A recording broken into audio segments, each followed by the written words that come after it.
শ্রাবণ মাসের প্রায় শেষ লগ্নে এসে পৌঁছেছি আমরা, আর আজ তাই চলে এসেছিলাম ভূতনাথ মন্দিরে। বেশ কয়েক বছর ধরে সোশ্যাল মিডিয়ার দৌলতে এই ভূতনাথ মন্দিরের নাম উঠে এসেছে বারবার। চলুন আমার সাথে তাহলে হাওড়া স্টেশন থেকে রওনা দিই ভূতনাথ মন্দিরের উদ্দেশ্যে। হাওড়া স্টেশনে এসে জেটি নম্বর 1-এ চলে এসেছি এখন, আর 6 টাকা দিয়ে টিকিট কেটে নিয়ে প্রায় দৌড়াতে দৌড়াতে এগিয়ে চলেছি, কারণ লঞ্চ এসে গেছে অলরেডি। একটা লঞ্চ মিস করলে আবার আধ ঘন্টা পর মিলবে দ্বিতীয় লঞ্চটি, সেই জন্য তাড়াহুড়ো করে উঠে পড়লাম লঞ্চের মধ্যে। চলুন তাহলে চট করে একটু দেখে নিই লঞ্চের ভেতরের পরিবেশটা কেমন।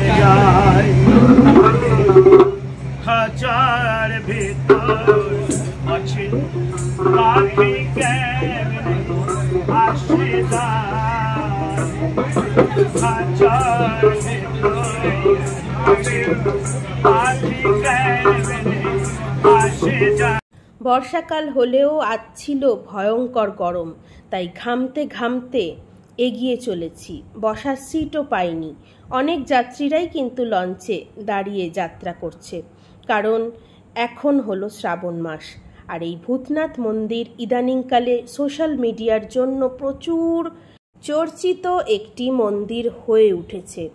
আজ থেকে 10 বছর আগেও অনেক মানুষই জানতেন না এই মন্দিরের অস্তিত্ব, কিন্তু এখন দূর দূরান্ত থেকে মানুষ আসে এই ভূতনাথ বাবার দর্শন করতে। অত্যন্ত জাগ্রত হয়ে উঠেছে এই মন্দির। এখন আমরা হাওড়া ব্রিজের তলা দিয়ে পার হচ্ছি। অসাধারণ এই ফিলিংস হয়তো ক্যামেরায় বোঝানো সম্ভব নয়। এর আগেও আমার একটি ভিডিওতে আমি দেখিয়েছিলাম কিভাবে বাগবাজার ঘাট থেকে হাওড়া স্টেশনে নৌকা করে আমরা এসেছিলাম। গঙ্গাবক্ষে যাত্রা করতে করতে কয়েকটা দরকারি ইনফরমেশন দিয়ে রাখি।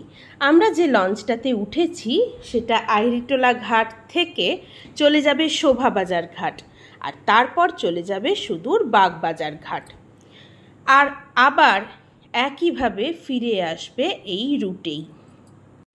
গুগলে অনেক সার্চ করলাম বাবা ভূতনাথের মন্দিরের ইতিহাস সম্পর্কে। সেখান থেকে জানতে পারলাম যে এই যে বাবা ভূতনাথের মন্দির, যেখানে যাওয়ার জন্য আমি সেই কর্ণগড় থেকে এখন চলেছি বাবা ভূতনাথের মন্দিরের দিকে, সেটি প্রায় 500 বছরেরও অধিক প্রাচীন। কোনো এক অবাঙালি ব্যবসায়ী এই স্বয়ম্ভু শিবটিকে আবিষ্কার করে এখানে মন্দির স্থাপন করেছিলেন সেই 500 বছর আগে। আমরা প্রায় 15-20 মিনিট গঙ্গাবক্ষে জার্নি করার পর এসে পৌঁছালাম আহিরিটোলা ফেরিঘাটে।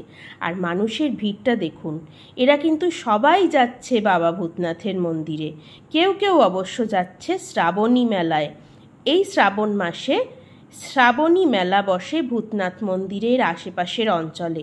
সেখানে এসে মানুষ বাঁক সাজাবার জিনিসপত্র কিনে নিয়ে যাত্রা করে তারকেশ্বরের উদ্দেশ্যে।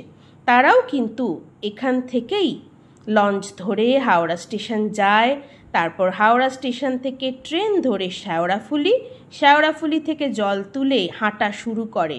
তারকেশ্বরের ভিডিও আমি রিসেন্ট আপলোড করেছি, দেখে নেবেন সময় পেলে।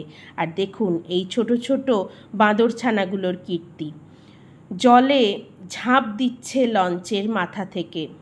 ফেরিঘাট থেকে পায়ে হেঁটে ধীরে ধীরে এগিয়ে যাবেন ভূতনাথ মন্দিরের দিকে। পথে পাবেন অনেক ছোট বড় মন্দির, কারণ এই গঙ্গার ধারটি পুরোটাই কিন্তু মন্দিরময়।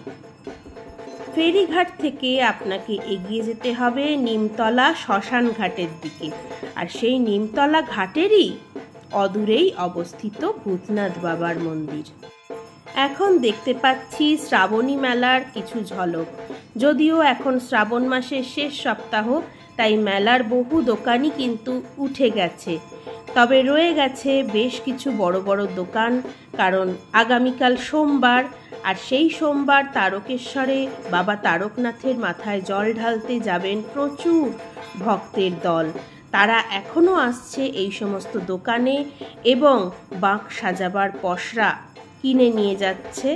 এখানে দোকানের লোকেদের টাকা দিলে তারা বাঁক সাজিয়েও দিচ্ছে সুন্দরভাবে। চলতে চলতে বাঁক সাজাবার কয়েক ঝলক চোখেও পড়ে গেল, তাই পথ চলতে চলতে দাঁড়িয়ে পড়ে দেখতে লাগলাম বাঁক সাজানো। 200 টাকা থেকে শুরু করে 80,000 টাকা অবধি বাঁক হয়। মানে বাঁকের জিনিসপত্র সমেত পুরো খরচার কথা বলছি আপনাদের। আপনার পকেটে কীরকম বাজেট সেই অনুযায়ী ডিপেন্ড করছে যে আপনার বাঁকের দাম কত হবে। এখানে মাটির ঘটও দেখতে পেলাম, যেটা এখন প্রায় লোপ পেতে বসেছে। এই প্লাস্টিকের যুগে কম দাম বলে প্লাস্টিকের ঘটই বহু মানুষ পছন্দ করে, আবার পড়লে ভেঙেও যায় না এবং ওজনেও হালকা। সেই কারণেই প্লাস্টিকের ঘটের রমরমা বাজার। এখন চলে এসেছি ভূতনাথ মন্দিরের একদম সামনে। ওপরের ওই পতাকাগুলো দেখলেই বোঝা যাবে যে আপনি মন্দিরের সামনে চলে এসেছেন।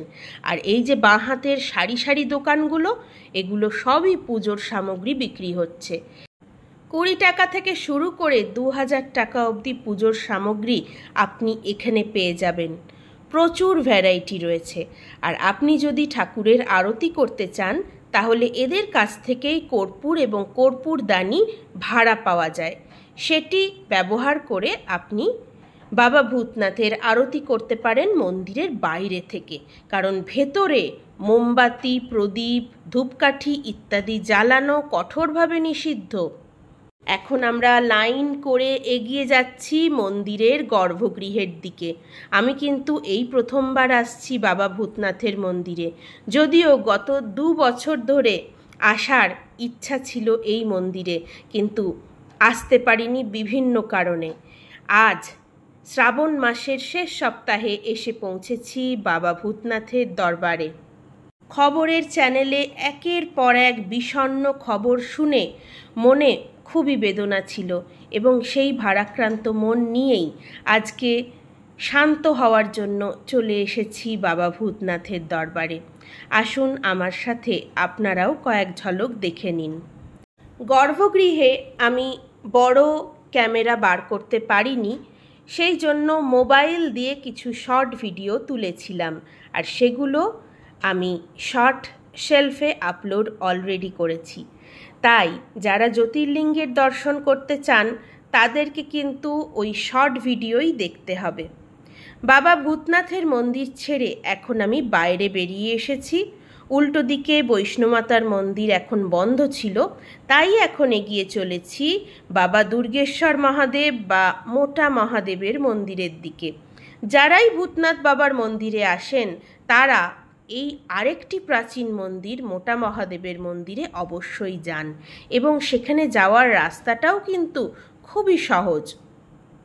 হেঁটে 5 থেকে 7 মিনিটেই আমি পৌঁছে গেলাম প্রাচীন মোটা মহাদেবের মন্দিরে। এই বটগাছের জটাগুলোকে দেখলে আশ্চর্য লাগছিল। সবাই বলে যে এই বটগাছের জটা বা শিকড়গুলো হলো মহাদেবের জটা, এবং সেই মহাদেবের জটার কথা ভেবেই এই জটার মধ্যে তারা সুতো, প্লাস্টিকে বাঁধা ঢিল ইত্যাদি বেঁধে নিজেদের মনস্কামনা ঠাকুরকে জানিয়ে যান। আসুন এবার মোটা মহাদেবকে দর্শন করুন, এবং মন্দির বন্ধ থাকা সত্ত্বেও অদ্ভুতভাবে আমি দর্শন করতে পেরেছিলাম বাবা মোটা মহাদেবকে। সাধারণের জন্য মন্দিরের দ্বার বন্ধ হয়ে গেছিল, কারণ ভেতরে কিছু ভিআইপি ভক্তরা পুজো করছিলেন, সেই জন্য আমাদের প্রবেশ নিষিদ্ধ ছিল। কিন্তু দরজার একটি ছোট্ট ফাটল দিয়ে আমি পেয়ে গেলাম এই এক্সক্লুসিভ ভিডিও। বাবার পুজো চলছে ভেতরে, আর সেটা বাইরে থেকে ক্যামেরাবন্দি করেছি আমি। কেমন লাগলো আপনাদের আজকের এই ভিডিও অবশ্যই আমাকে জানাবেন কমেন্ট করে।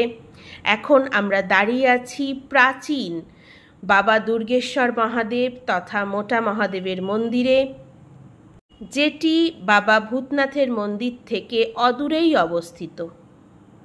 ভালো থাকবেন সকলে, সুস্থ থাকবেন।